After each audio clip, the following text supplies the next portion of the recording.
I think that's the biggest message, is that it's easier than we make it out to be. Right. You know, God says his yoke is easy and his burden is Burden is light. light. And we look at parenting and we're afraid and we're overwhelmed. Yeah. But I think God says, hey, I provided for you. Hey everyone, this is Yvette Hampton. Welcome back to the Schoolhouse Rocked podcast. I am back with Ginny Yurich from 1000 Hours Outside. And we were having such a great conversation and I was not done talking about outdoor time. So we are back again for a third part of this episode. And it's so much fun. Ginny, welcome back to the podcast. Thank you. Thank you for having me. Yes, of course. I'm loving this conversation. I love talking about the outdoors and the importance of having our kids outside. Because again, I talked about this in the last episode. This is something that really has been a new thing for me, and I struggle with it. To be honest with you, I forget. That's the thing is I get so wrapped up in my day, and I get so wrapped up in the schoolwork and even reading. I mean, we love to read together as a family, and at the end of the day, so many times I find myself going, we've been inside like all day today, and we spent time together. We read together. We played games together. We were together as a family, but we went outside to check the mail. I mean, like that was the extent of our outdoor time. And as we're recording this, it is pretty cold. You're in Michigan. I right now currently in Georgia. I'm in coastal Georgia, so it's fairly warm, though today's a little bit chilly. But it can be difficult to get outdoors when you live in an area that is very cold, and maybe there's piles of snow outside, or maybe it's raining. And so how do you implement outdoor time in the midst of weather that doesn't welcome with an open arm people being outside? Mm-hmm. Well, I don't like being uncomfortable Me neither. either. So it is a thing. And I begrudgingly go outside a whole lot. Even with this sort of journey on getting morning sunlight, Mhm. every morning I'm annoyed because and I'm trying to get the laundry done, and I'm like, but I committed to go outside. And so it's sort of always there's always that push and pull of not really wanting to go, but then afterward being glad that we went. Yeah. And so I read this book that really changed my perspective. It's called There's No Such Thing as Bad Weather, Okay. Wow. by Linda McGurk. And she, I think she grew up in Sweden. I hope if she listens to this that she's not mad if I'm wrong. But she talked about how in other areas of the world, they don't really view it as bad weather, good weather. They just change their clothes. Hmm. And so what it did was it opened my eyes to look for what each season provides that's special and that's unique. Mhm. And so this has been our journey for the past couple years, which is sort of embracing. So here in Michigan in the winter, like we were sledding today, and we built snowmen and we built snow lanterns, and we make these beautiful ornaments out of ice, and we hang them in our Wow. trees, and we're able to go look for animal tracks in the snow. And when all the leaves fall, you can really see through these different areas that maybe normally you couldn't see through. We started doing winter bonfires, which is just unique and special. Yeah. And I think it parallels the Bible, to talk about it. It affords us opportunities to say, what does this season provide? And Mhm. maybe it's hard in some aspects, but there's always good, and that sort of our life goes through different seasons. And so I'm glad that we have winter, Yeah. and we're warm enough. We layer. God made wool. Wool is like a coiled hair that traps heat. So Yeah. when you wear wool against your skin, it traps your body heat in. It actually creates heat. This is so crazy. There's a Interesting. chemical reaction that happens when you sweat, that the hydrogen bond breaks off of the water, your sweat water, and it combines with the wool fiber and it generates heat. So Interesting. 2 pounds of wool makes as much heat as an electric blanket. So Wow. God has provided for us these elements to make it work. And Yeah. and what's so cool is that no matter where you live, um, there are things that are going to engage the children and help them to develop. it doesn't matter if you live in Alaska or, if you live in Hawaii or Right. Florida in Miami, whatever is there works. And um, there's a concept called heavy work, which is anything that like gives input to the joints. Heavy work is like, when a kid wants to carry the log to the fire, or, they're hiking up the hill and it's putting a lot of pressure on their joints, and it helps develop what's called their proprioception Huh. sense. Um, so interesting. There's all these senses I didn't Right. even know about, right? Right. There's the vestibular sense. Um, and all of these like help the other senses develop. So anyway, in the winter, pushing big snowballs to make a snowman is heavy work, and Yeah. and it helps the kids develop this proprioception, or marching up the steep hill in the steep snow, in the deep snow, pulling a sled, that's heavy work. So each of the seasons Yeah. provides special things. And so that's been a mindset change for us, is to try and embrace what can we do now that we couldn't do another season. Yeah. So you have just this kind of 1,000 hours outside challenge. And you Hmm. talked about a chart that you have on your Yes. website, right? So people can Yes. just download the chart Hmm. and check Yep, off as it's a they free spend time. download, and it is, you just put it right up on your fridge, or some Yeah. people have it, right when they walk in the door. And it's just a way to model balance for our Hmm. kids. I think modeling is one of the most important things that we do. Yes. And it's going to be harder for them. You have a 15-year-old. If she's a mom in a decade, Yep. the screens are becoming more and more pervasive. Yes. You can get a refrigerator with a screen on it. Right. I've Right. seen those at Costco. So Crazy. it's going to be harder, even harder, I think, for them to Yeah. balance. And so what I'm doing with my kids is I'm teaching, look, yeah, screens are fun, but you have to balance. Right. You have to include real life um, hands-on experiences, and then they get it. Right. It sinks Right. into their soul. Yeah, yeah, and it shows them where your priorities are. So even just to have Hmm. that simple chart up on your refrigerator or somewhere else where they can see it, they see, oh, this is a priority in our family is to spend time outside. I'm gonna print that chart. I'm not Yay! promising a They're thousand really, hours, and that's but okay. And we talk about maybe that too. 500. It's just about intention. We have a 100 chart, Yeah, even just to try it out. I yeah, think the biggest thing that you learn when you're paying attention to how much time you spend outside, you you realize how much kids get out of it. Even mhm, if you do a 15-minute walk around your neighborhood, and right, it helps their eyesight because they see the little ant and they see right, the bird fluttering. I mean, all of these small things sure, add up to a lot of big things. And paying attention to the time, even if it's just for a month, where you kind of are aware of it, it's yeah. eye opening. Sure. Well, and even building relationships with people who are your neighbors, that's one thing we have found when we go for family walks is you pass the same people and over again. And typically, you'll see the same neighbors outside in their garages or sitting on their front porch. Mhm, And over time, you kind of get to know people, and it's really fun to get to know who your neighbors are, and important in this day and mhm. age to know what kind of people are surrounding you. Sure. So that is exciting. Let's take a quick break. We'll be right back. Did you miss the 2020 Homegrown Generation Family Expo? If so, you can now have full access to the entire expo for just $10. You'll enjoy practical homeschooling encouragement, advice, and resources from many of your favorite homeschool leaders, including Kirk Cameron, Heidi St. John, Andrew Pudawa, Rachel Carmen, Dorinda Wilson, and many more.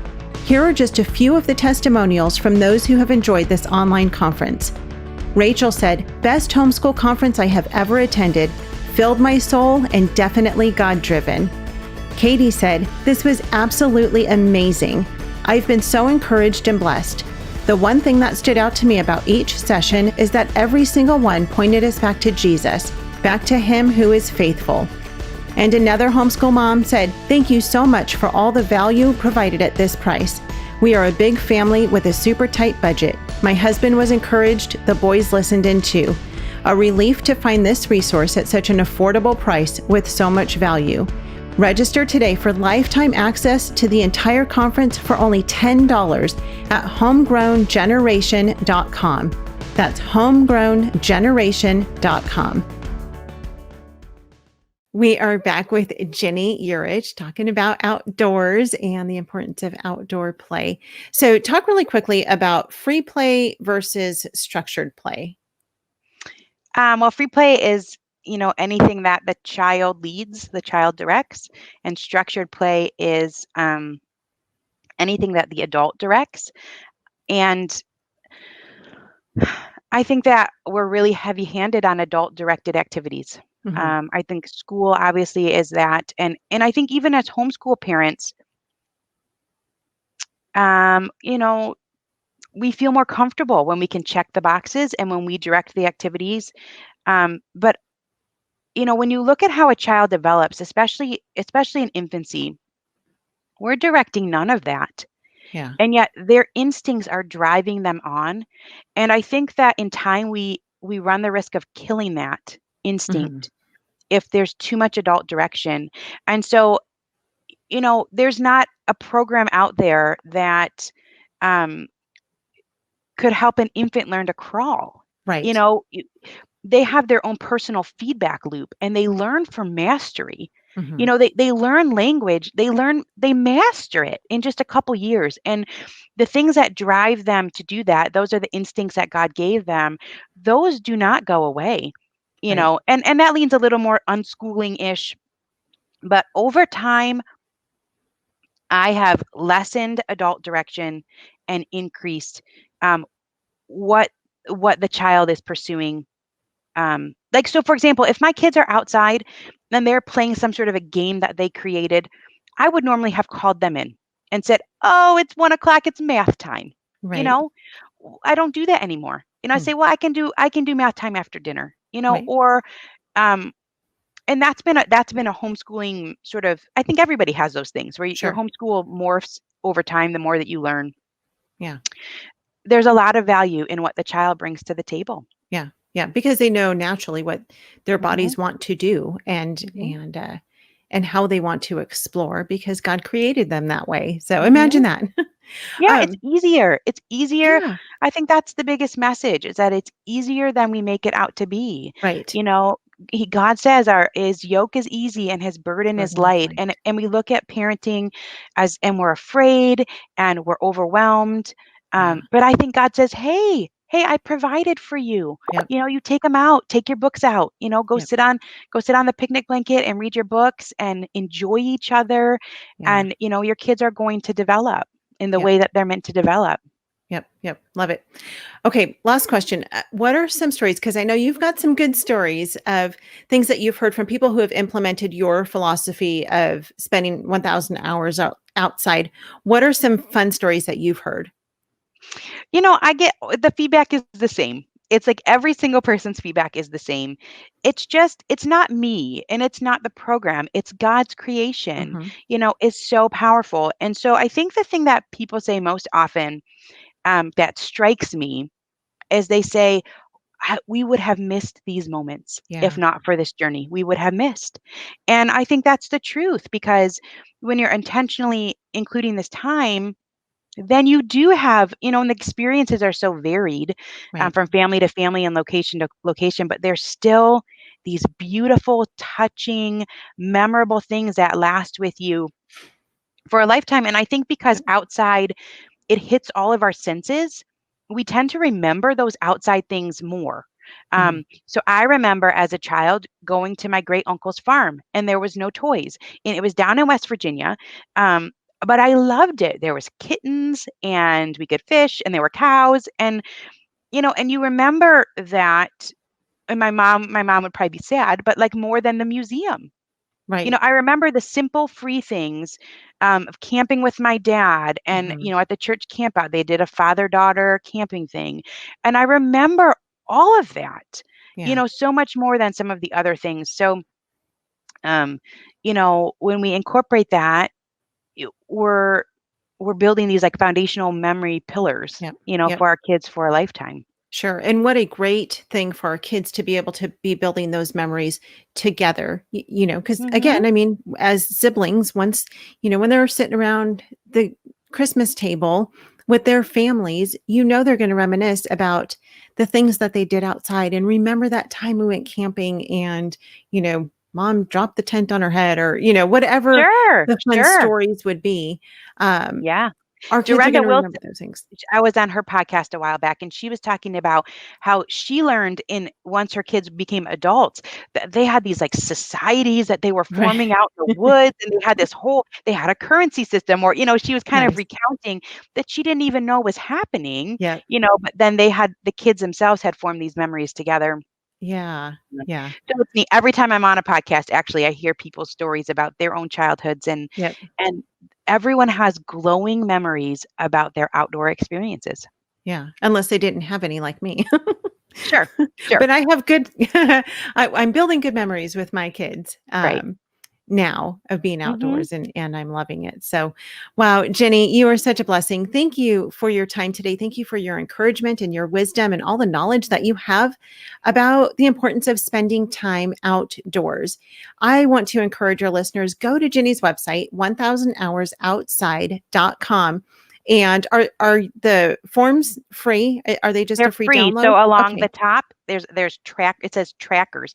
So actually Okay. you can even print out for 1 month to see if you get outside before noon Okay. every day. So there's a sunlight before noon.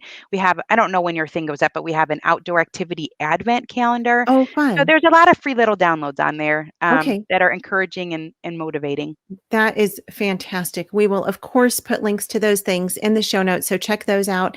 And you guys, I hope you're encouraged. Take your kids outside, even in the winter, even when it's cold. I know it just seems so unnatural to, at least for me, it does, to go outside when it's freezing cold outside. I think of, you remember the story, the movie A Christmas Story with little Ralphie, and, Hmm. y'all should And the try out. snowsuit. I love that movie. That's one of my favorite movies. But I imagine his little brother Randy with his snow clothes on. He's like, I can't put my arms down. Like, that's what I imagine it being like, living in the snow and having to go outside to play in the snow. And even if it is like that, it's okay. We can bundle up. And I love that you said you dress for the weather, you dress for the season, because it's what we do in the summertime. It should be what we do in the wintertime too. So I Mhm. am going to try really hard to get outside more. All I love right. being outside. I love it. It just is something I have to be very intentional about doing Mhm. with my And I girls. think we all do. I think we all do. It's easy to fill life with other things, It really is. It really and the is. other things are important and Yep. worthwhile.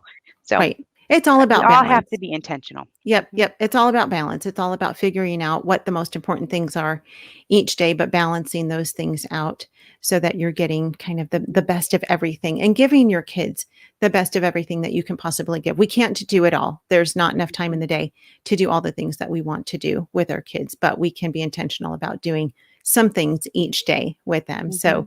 thank you for your encouragement with that. And thank you guys so much for listening. This week, I've really enjoyed this conversation with Ginny, and hope you will go to her website.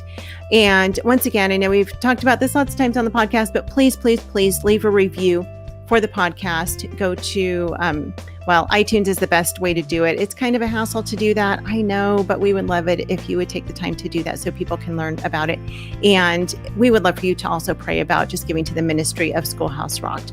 God is doing amazing things through this ministry, and we are so grateful for our listeners. It is such a privilege for us to be able to bring this podcast to you, as well as the rest of the ministry. And we are always in need of financial support. So if you would like to support us financially, go to schoolhouserocked.com/support. And that will take you right to our donation page. You can actually make a tax-deductible donation on that page. So thanks you guys for listening. Have a fantastic rest of your week, and we will see you back here on Monday. Bye.